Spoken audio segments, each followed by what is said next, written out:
As the days get longer, adding more rooftop drinking and outdoor dining minutes to each week, space at al fresco spots can run short, with entry as competitive as securing a table at the Waverly Inn circa 2008.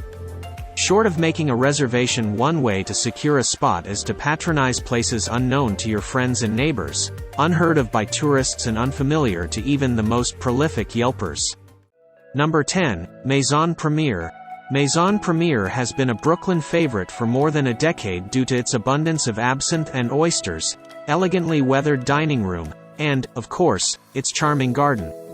It's lined with vines and teeming with greenery, natural light streams in by day, and the whole place takes on a twinkling. Number 9. Pinto Garden.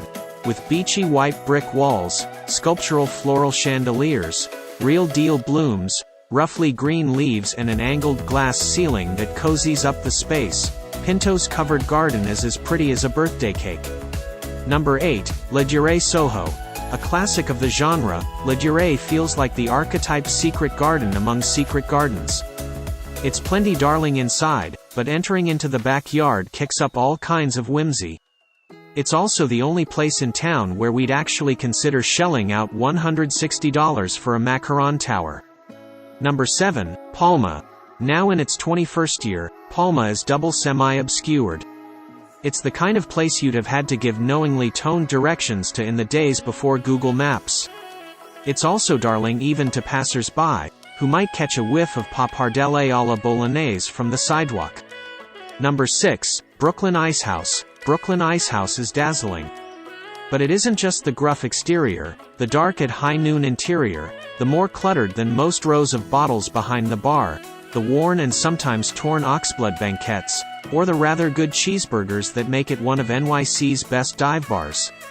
Number 5. Wha Wha.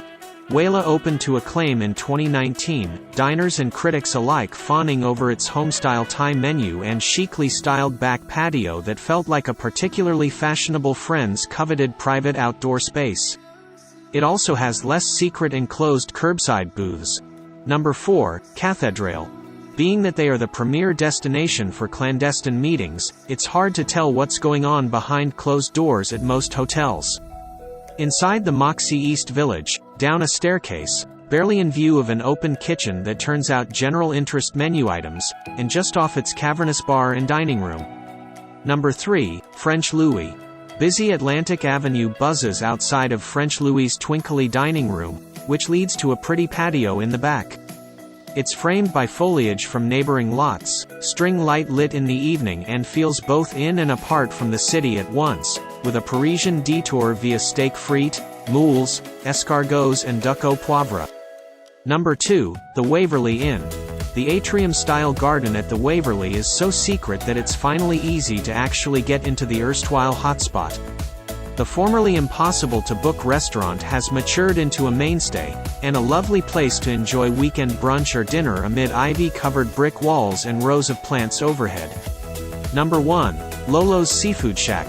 Although its 116th Street facade appears fairly narrow from the sidewalk, through the back and down a few stairs, Lolo's Seafood Shack has picnic tables, benches and bar stools in saturated nautical shades vibrant enough for your next going-out social media photo shoot.